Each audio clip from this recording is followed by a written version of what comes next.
So today we are going to learn about Philip Larkin. Okay, Philip Larkin. So he is English poet. English means not for English language.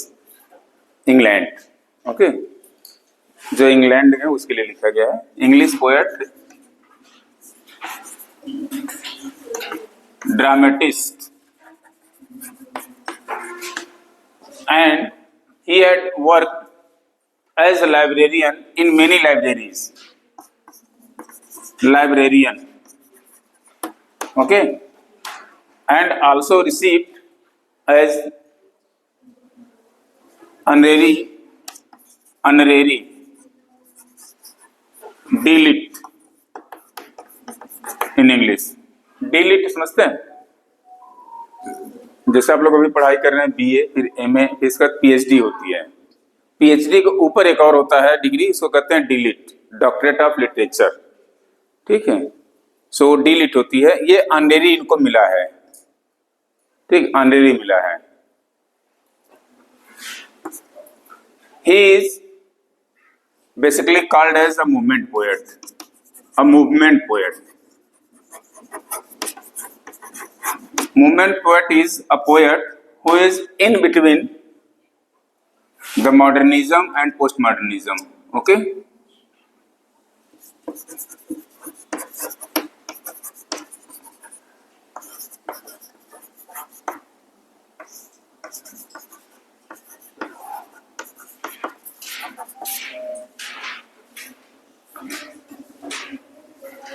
Modernism and postmodernism. Basically, what is this modernism? If you see early 20th century, 1900 to 1945, this period is called as modern period in English literature. And after 1945 onward till date, it is called as postmodern. There is not much difference between modernism and postmodernism, but there is another kind of poetry started in between that is called as a movement poet. Okay, movement poetry. I will discuss that one later. Let's have some details of Philip Larkin. So he was English poet, dramatist, then he worked as librarian. He received honorary D.Litt from various universities. Then he is also called as a movement poet. He refused to become in 1984.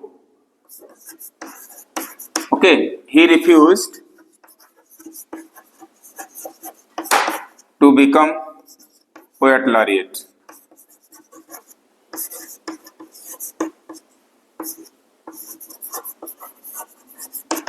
Okay, poet laureate मतलब जो राष्ट्र कवि, England का जो राष्ट्र कवि का दर्जा इनको दिया जा रहा था, बट इन्होंने उसको रिफ्यूज कर दिया 1984 में. अनफॉर्चुनेटली 85 में इनकी डेथ भी हो जाती है. तो जो भी रीजन रहा हो रिफ्यूज करने का, बट नेक्स्ट ईयर इनकी डेथ हो जाती है. अच्छा, लिखे नहीं है, लिख लीजिए 1922 टू 1985. ओके, ये है इनकी लाइफ लाइन 1922 टू 1985. ओके, सो 84 में इनको पोएट लॉरिएट बनाया जा रहा था, जिसको इन्होंने रिफ्यूज कर दिया. ठीक है,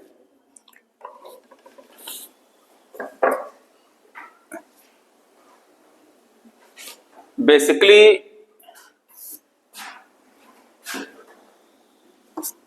he is also called as a jazz critic.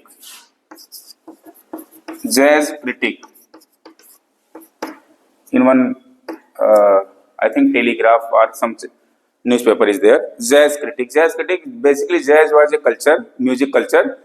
ठीक है, पॉप कल्चर जैसे उसे जैज कल्चर था, जिसमें बीट्स ज्यादा बजते. इसी तरह से बीट कल्चर भी चलता था. अमेरिकन मूवमेंट से सब बहुत सारी म्यूजिक्स बनने लगे जो बीट्स पे बनते थे केवल. फिर इसी तरह से जैज आया. तो इसके क्रिटिक के रूप में भी वर्क किया इन्होंने. And in his poetry he has reflected his own experiences और bitter reality of life. Bitter reality of life. Basically जो मूवमेंट पोएट्स हैं, ठीक, जो मूवमेंट पोएट हैं, सारे मूवमेंट पोएट, ठीक है, मूवमेंट पोएट आर जो मूवमेंट राइटिंग थी इसकी क्या खासियत थी? पहली थी they represented stark reality, okay, stark reality और स्टार्क रियलिज्म। स्टार्क रियलिज्म मतलब एकदम कठोर, ठीक है, चाहे बुरा लगे चाहे कोई नाराज हो, उससे कोई मतलब नहीं है, लेकिन जो सच्चाई है उसी को लिखना है। तो ये इस समय के बहुत सारे राइटर्स थे जिसमें ये प्रमुख थे, is foremost. So stark reality of life और स्टार्क रियलिज्म बेसिकली। अब इसको रियलिज्म लिख लीजिए, ओके। देन पेसिमिज्म,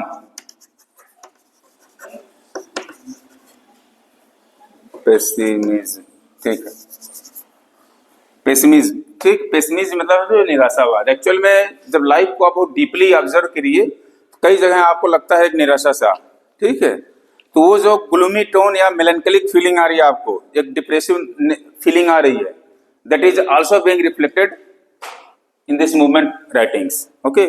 सो ग्लूमी राइटिंग होगा या मेलैंकोलिक होगा,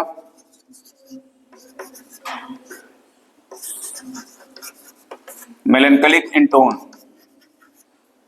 ठीक है, मेलैंकोलिक इन टोन मतलब उसमें एक अंदर कहीं न कहीं एक दर्द सा फील होगा आपको, एक दर्द छिपा रहेगा, ठीक है। उसका टोन ऐसा होगा जिसे लग रहा है कि दुख से मतलब ये भरा हुआ है कैरेक्टर इसमें, तो ये फीलिंग इसमें आपको आएगी।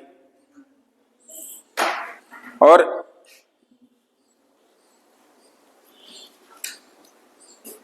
ये इंपीरिकल होगा। इंपीरिकल मीन्स जो आपके खुद के अनुभव है, इंपीरिकल मतलब अनुभव से, ठीक है, एक्सपीरियंसेस।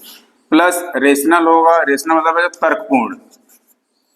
तर्कपूर्ण मतलब इसके इनके जो पोएट्री है, शुरू में हो सकता है आपको सुनने में पढ़ने में खराब सा फील हो, लेकिन जब उसको बहुत डीपली एनालाइज करेंगे तो आपको एक उसमें तर्क दिखाई देगा और एक अनुभव भी दिखाई देगा कि जो कुछ उन्होंने लिखा इमेजिनेटिव नहीं लिखा, नॉट लाइक रोमांटिक्स कि सारा हवा हवाई बातें कर रहे हैं, ठीक है। अब जैसे किड्स हैं, नाइटिंगेल से बात कर रहे हैं उसमें, अब उनको उसके कुकू में बहुत सारी गाने सुनाई दे रहे हैं, बहुत सारी चीजें सुनाई दे रही हैं, लेकिन ऐसा इसमें नहीं है। जो मूवमेंट राइटिंग्स है इसमें एकदम स्टार्क रियलिटी ऑफ लाइफ है, जो कुछ है एकदम क्लियर, कोई उसमें ये नहीं है कि इमेजिनेशन की बात करे या ऐसा कुछ जो है बढ़ा चढ़ा करके लिखे। And its language is also very common और ordinary diction, its diction is ordinary.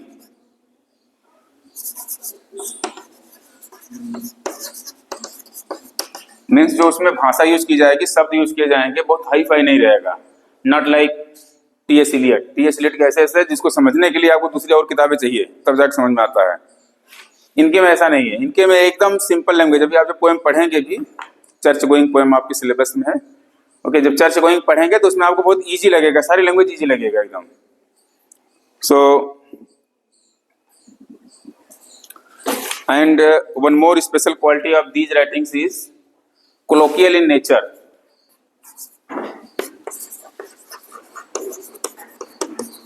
colloquial in nature मतलब colloquial मतलब बातचीत करना, ठीक है। पोएम में ऐसा लगेगा कि ये आपसे बातचीत करके आपसे डिस्कस करना चाह रहे हैं, एक आर्गुमेंटेटिव होगा ये। आर्गुमेंट का मतलब वो जो आप एकदम क्रोधित होकर आर्गुमेंट करते हो वाला नहीं, मतलब इनके जो बात होगी थॉट, ये आपको सोचने पर मजबूर कर देगा, लगेगा कि हाँ इनका जो तर्क है सही है, एक डिबेटिक फील होगा आपको। सो इस तरह की जो राइटिंग का मूवमेंट राइटिंग की, ये कोलोकियल इन नेचर था।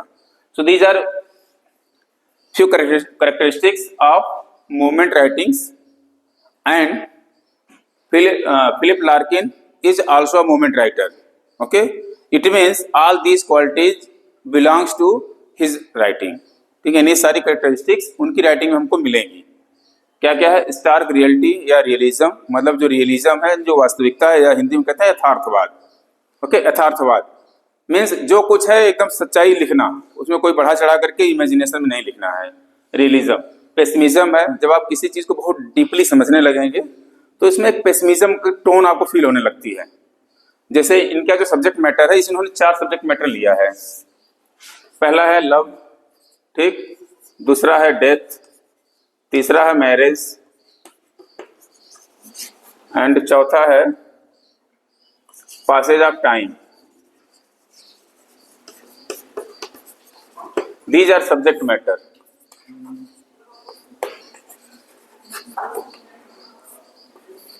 इनकी पोएम में सब्जेक्ट मैटर क्या है? जैसे love, okay, he is very much doubtful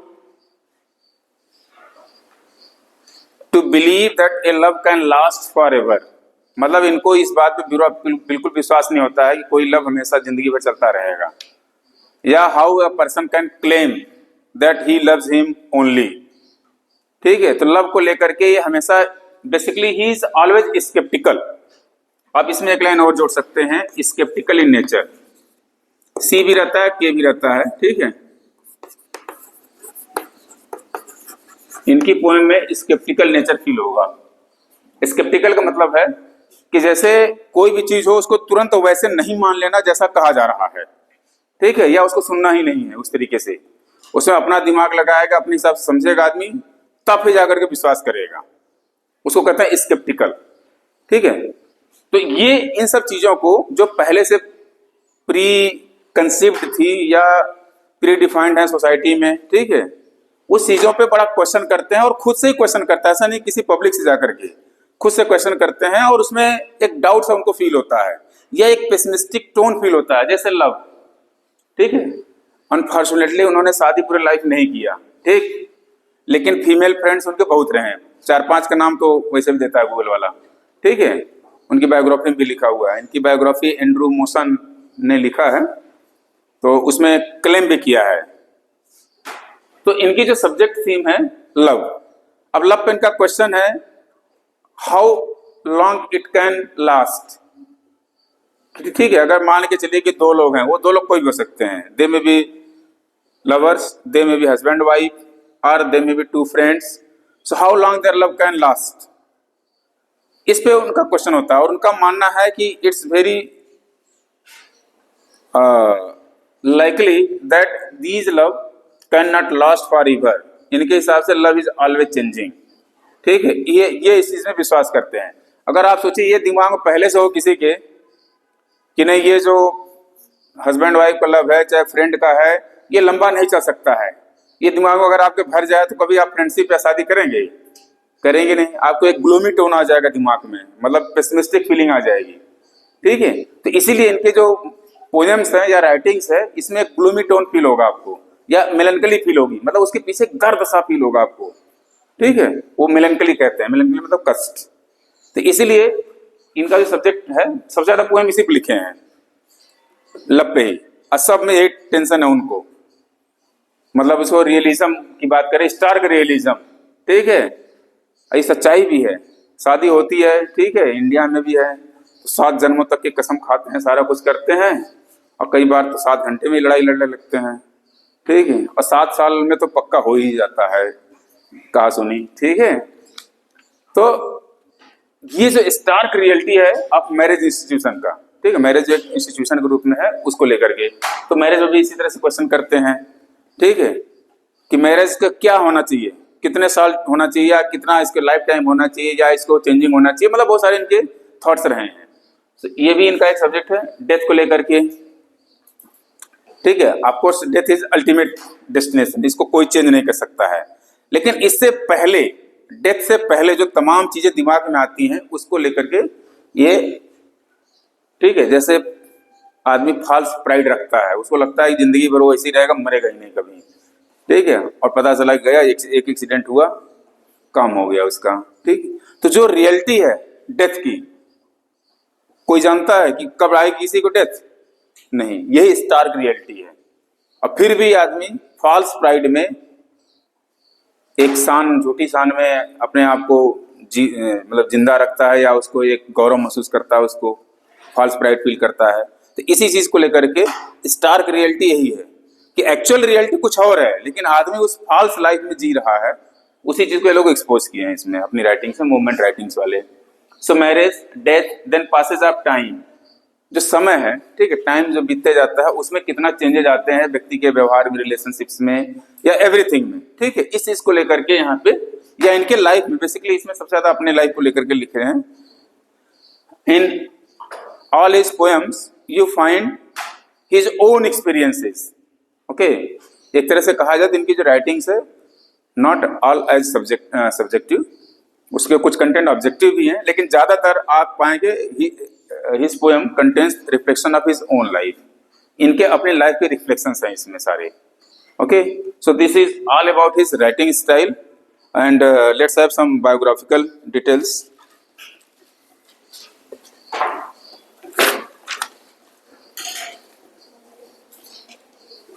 okay, so he was born, okay ये सब्जेक्ट हटा दें यहां से।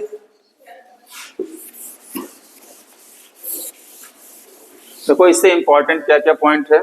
एक तो इन्होंने पोएट लॉरिएट बनने को रिफ्यूज किया था, ठीक, ये इंपॉर्टेंट है कि एमसीक्यू आ सकता है, who among the following has refuse to become poet laureate, ठीक है, ये ऑप्शन आ जाएगा यहाँ पे, तो ध्यान देना, आप फिलिप लार्किन ने रिफ्यूज किया था। अगर ईयर पूछे तो ईयर 1984 है। ओके, हाँ, his date of birth is 9 August 1922, born 9 August 1922 in England. Basically जगह का नाम है कवेंट्री, ये सिटी है, ठीक है, बर्मिंघम शहर के पास में सिटी है कवेंट्री यहाँ पे। Then died on 11 June 1985।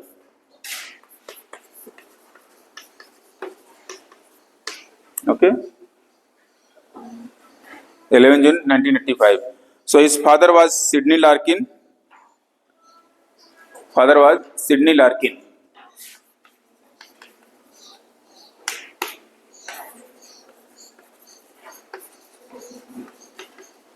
Basically he was a treasurer.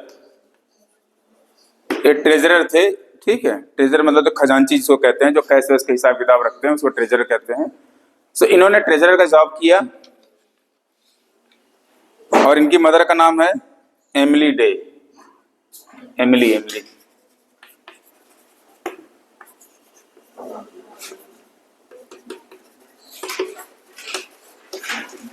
ये है एमिली डे, ठीक है, ईवा एमिली डे, जो कि हाउसवाइफ थी। इनके ज्यादातर जो पढ़ाई लिखाई हुई थी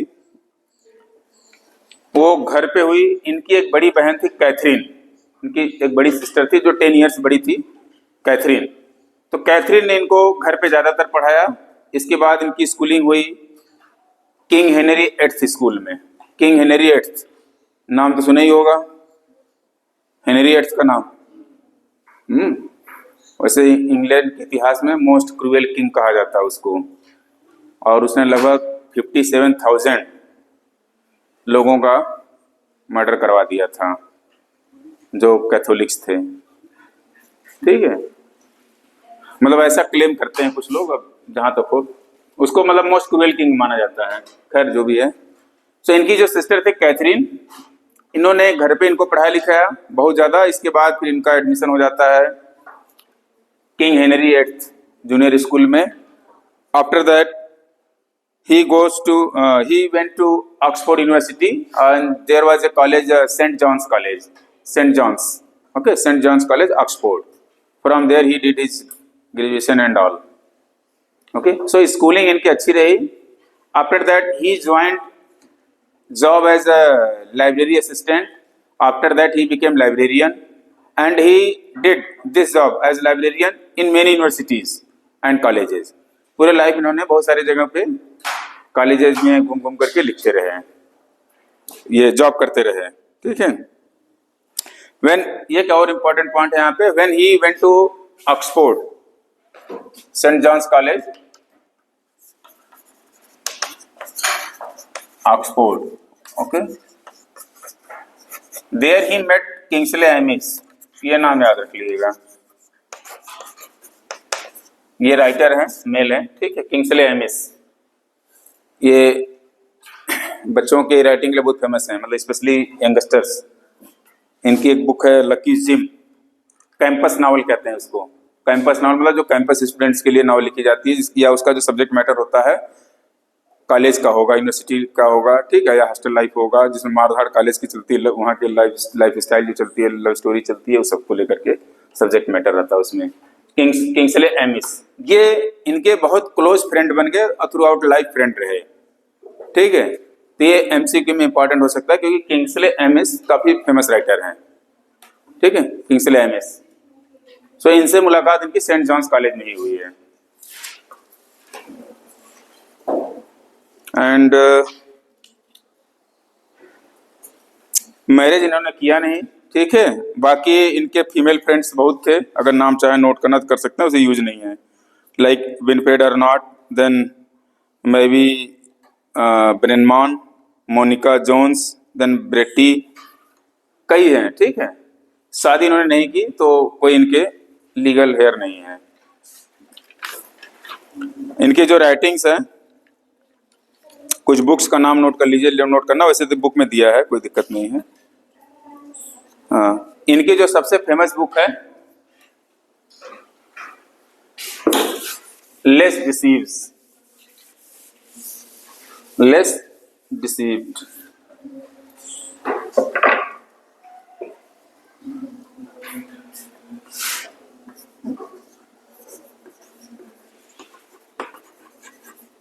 ये कलेक्शन ऑफ पोएम है, ठीक है, पोएम कलेक्शन है less deceived.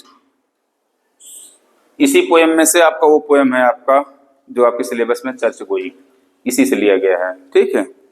It was published in 19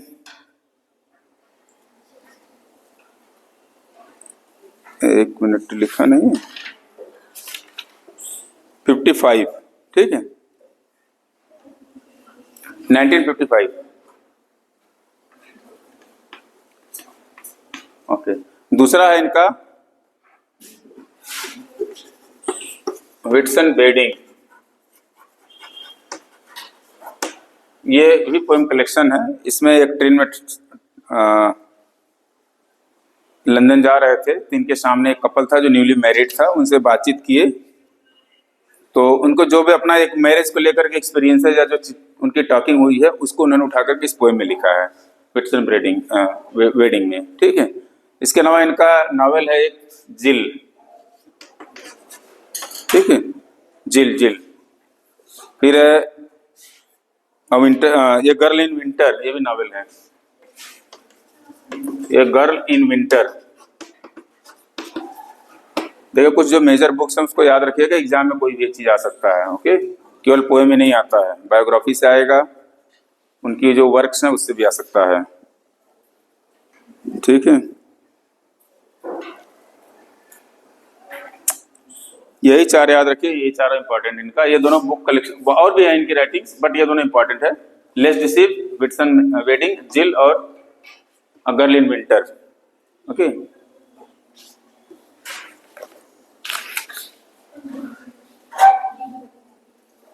इसके अलावा बहुत सारे पोएम्स हैं इनको, लाइक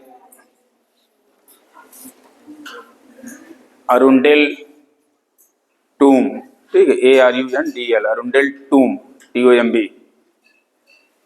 इसके बारे में भी लिखा है इन्होंने, एक 14th सेंचुरी का कोई एफिगी था, उसको विजिट करने गए थे, देखने के बाद उसको पोएम लिखे हैं। इसी तरीके से एट ग्रास करके है एक पोएम इनकी, ग्रास, एट ग्रास, एक जगह कहीं खड़े थे या कहीं बैठे थे, जो भी था, दूर कहीं उनको दो घोड़े दिखाई दे रहे थे, वो रेस हार्सेस थे, दोनों रेस हार्सेस, तो उनके ऊपर इन्होंने पोएम लिखी, उसका नाम है एट ग्रास, ओके। वैसे इतना इंपॉर्टेंट नहीं है, सब आएगा नहीं। देन एक वाइल्ड ओट्स,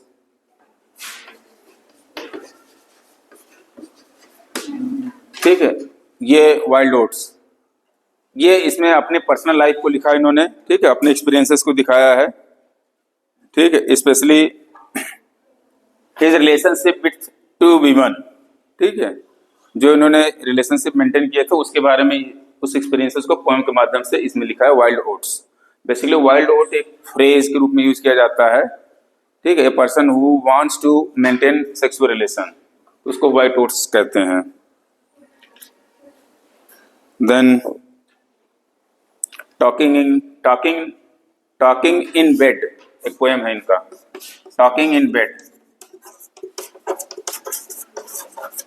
इसमें भी वही है, इनका जो रिलेशनशिप था बेड में, उसको लेकर के पोएम में लिखा है इन्होंने, टॉकिंग इन बेड।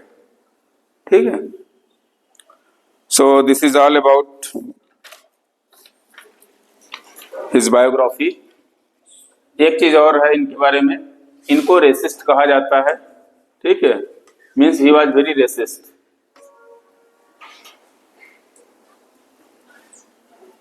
रेसिस्ट मतलब है जो रेस को मानता हो, ठीक है, उसको रेसिस्ट कहेंगे। यानी जैसे जो व्हाइट और ब्लैक का वहां इशू चलता है, तो ये व्हाइट है तो ब्लैक को उस नजरिए से नहीं देखना जिस नजरिए से देखना चाहिए था। ठीक है, तो ये इनका जो बायोग्राफर है एंड्रू मोशन, एंड्रू मोशन इनका बायोग्राफर है, एंड्रू मोशन। एक बुक लिखी है Philip Larkin, a writer's life, a writer's life, a writer's life, यह बुक का नाम है। इसमें उन्होंने बहुत सारे चीजें डिस्कस की है, कुछ लेटर्स वगैरह इनके डिस्कस किए हैं उसमें। उसके माध्यम से उन्होंने एक कंक्लूजन दिया है कि he was right winger and racist. ठीक है, एक और इनके बारे में लिखा है जो अच्छा नहीं है बट बता दे रहे हैं आपको। He was addicted to watch pornography. ठीक है, पोर्नोग्राफी को ये बहुत ज्यादा देखते थे, ये इनके बायोग्राफी में लिखा हुआ है इस वाले बुक में। ठीक है, so this is all about his brief details of career. Okay.